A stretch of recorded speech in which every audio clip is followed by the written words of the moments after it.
Canelo alludes and hints to him being injured as a possible excuse why he lost to DMITRY Bivol. Uh-oh. Stay tuned. What up, Fight World? It's your boy Ego, and I'm back with some more boxing. Payday, you want payday? I know that. Canelo Alvarez says, quote, "I lost because I lost, not because of golfing or nothing. I was golfing 3 years ago and I won the undisputed super middleweight championship. So that's not the reason I lost to Bivol. It's another reason there, but I don't want to say anything and make any excuses. I lost and that's it. I got tired and that's it. I couldn't train like usually, but it is what it is. I lost, but I'm going to get my chance again. I'm not eating a vegan diet or anything like that. It's other things. It's not that I overtrained. It is other things. I don't want to say anything." End quote. I tweeted this because I thought it was funny. LOL, Canelo saying I lost because I lost. LOL. One, saying you don't want to make any excuses, but alluding to something being wrong in camp is an excuse. And more on that later. So make sure you stay tuned to the end of this video. So I'll break that down. So saying you don't want to make any excuses, but then alluding to something being wrong in camp, that's an excuse. Just because you didn't say the reason, you're insinuating that, quote, something occurred that prevented you from winning the Bivol fight. LOL. Number two, I thought Canelo told the whole world that he beat Bivol. So why is he now saying he lost? Previously, he said Bivol only won 4 to 5 rounds. Canelo never came out and corrected that. So which one is it? So many questions. Now, I think this is a bad look for Canelo Alvarez. For one, if all these things are the truth and whatever, let's say it sounds like an injury, like you're saying you were sick or you were injured, something to this level, right? So if that is in fact the case, then why aren't you rematching DMITRY Bivol? You're no longer sick. And, you know, he said he's healthy now in the same interview for the Golovkin fight. So why are you fighting a 40-year-old Golovkin who has seen better days instead of fighting the guy? Instead, Canelo's saying in the interviews that he'll fight Bivol at 175 at some time.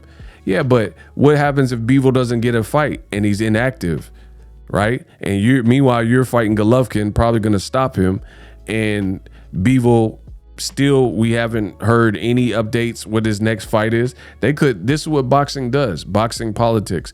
You know, they could purposely not give Bivol a fight. So when he comes back and let's say if Canelo fought him in May of 2023, Bivol ain't been in the ring since May of 2022. These are the games. It's very easy to see. So many questions from Canelo making this statement. Again, if Canelo said post-fight that he believes he won the fight, now he's saying he lost. So which one is it? Because at note, and somebody point me in the direction of a Canelo Alvarez interview where he came back and corrected what he had previously put out. How is this acceptable for people in boxing to watch the fight, watch the post-fight interview? Canelo's claiming he won. So let's say he went back and watched the fight and then he sees that he lost the fight. So now that you're promoting the Golovkin fight and the conversation of Bivol is coming on and coming up, why won't you correct your previous statement if you now feel that you lost?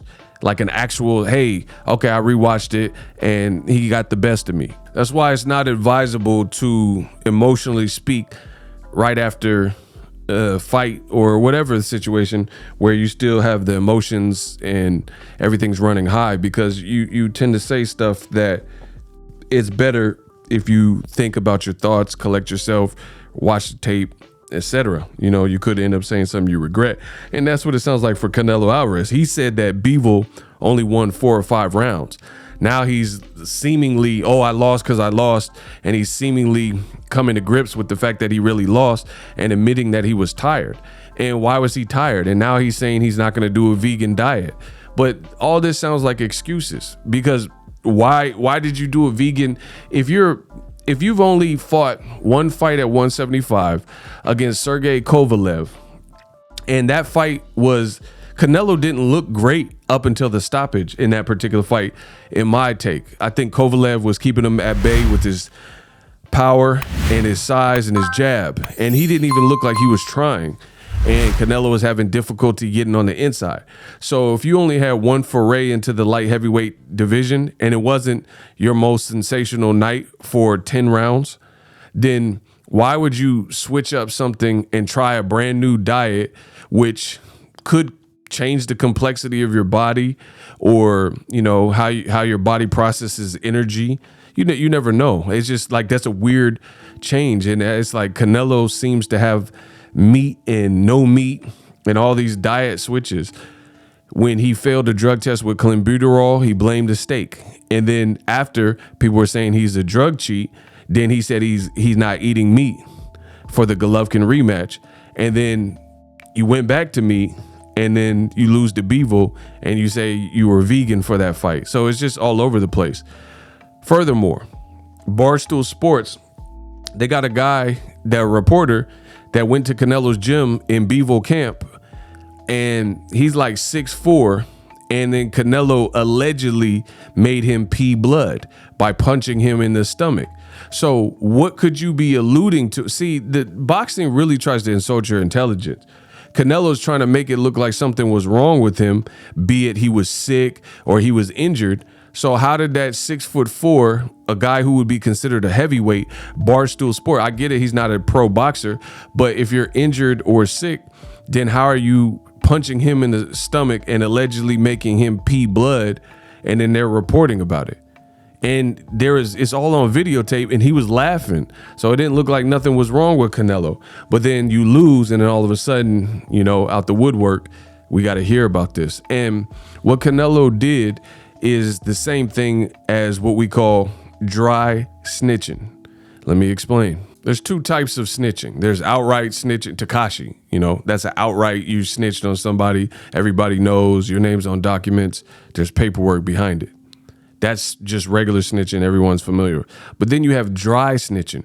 What dry snitching is you're basically giving up the same information, but in a more sleuthy, sly way. Like if the cops were like, oh, we're looking for the shooter. And you're like, I don't know, but you know, you might want to check building 4. Like you might want to check apartment, da-da-da-da-da. That's dry snitching, where you didn't actually say Johnny did it, but you're basically alluding to it. That's what Canelo did.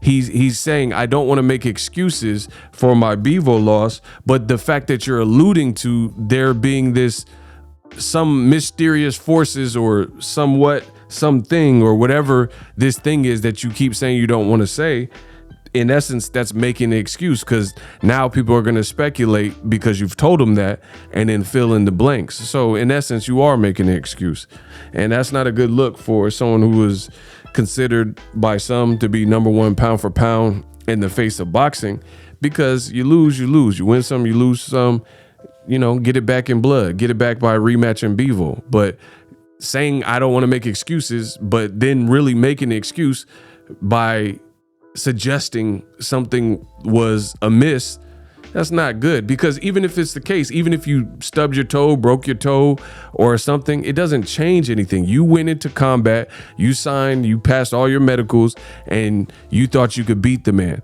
and then you were throwing hard. It's just like, what, this is just coming for high profile fights. When fighters don't want to lose, it's becoming all too convenient. Manny Pacquiao did it when he lost to Floyd Mayweather. Oh, my shoulder. Lomachenko did it when he lost to Teofimo Lopez and didn't throw punches for 6 rounds.